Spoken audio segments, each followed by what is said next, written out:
Hi everyone, we just wanted to make a quick video on how we stormproof our yurt. We've lived in this yurt in northeast Scotland for just under 18 months now. We've been through about 20 plus named storms. I've stopped counting.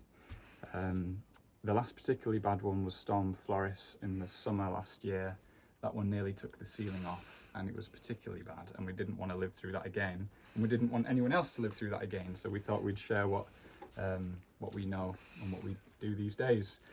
So during Floris, what happened was the roof poles started coming down all across the door here and elsewhere as well. So what really saved the day was this very simple storm rope, just with paracord. You just loop it through all the poles, go all the way around. It takes about 20 minutes, half an hour, but it saved some concussions on that day, no doubt about it. What we also do now is ratchet down the crown, which forces a load of downward pressure on top of the yurt, and it just keeps everything way more stable. And since we've put this system in place and all the subsequent storms since Floris, everything's just felt really nice and secure. When the wind comes hard like it's going to do tonight, Storm Dave, 75 mile an hour gusts predicted. What the yurt wants to do is to lift up, whereas the ratchets, which I'll show you now, just entirely stop that from happening. So what you're going to want to do is to get 8 slings, one at 12 o'clock, one at 6, one at 3 and one at 9.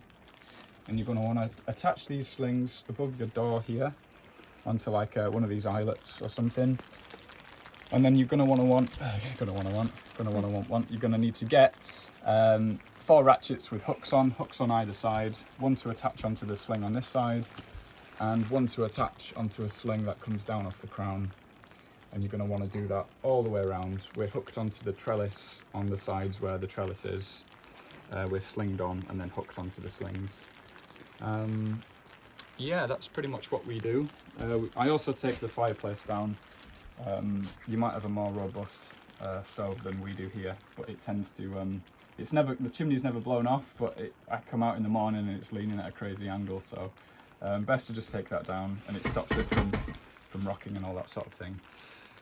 Can you think of anything else, Mads, that we do? I think that's pretty much it, isn't it? Just, yeah, put in earplugs as well. Earplugs, that makes a world of difference and you'll get a good night's sleep. Okay, we'll go outside. Cheers. So outside, what we do, lots of trial and error to work this out, but in the end, what I ended up doing was the wind was lifting the arms of the straps here an awful lot, and when we were using pegs, we're not using pegs now, but when we were using pegs, the wind could be so strong it would just rip them straight out of the ground. And when you're running outside at 3 in the morning, the crown's flapping around, you don't want to be doing that.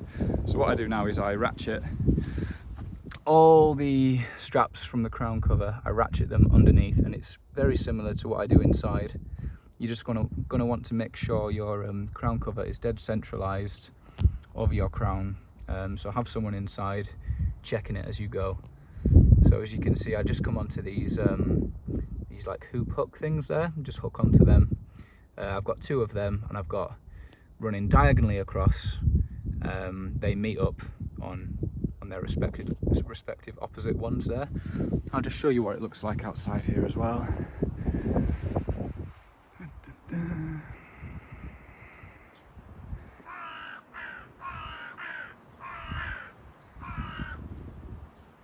Another good idea is to make sure you're strapping onto these, and I've just put a bit of oak behind there because they can tend to vibrate a lot in the wind. Anywhere where there's high tension and the wind blows across it, the vibration can get quite noisy.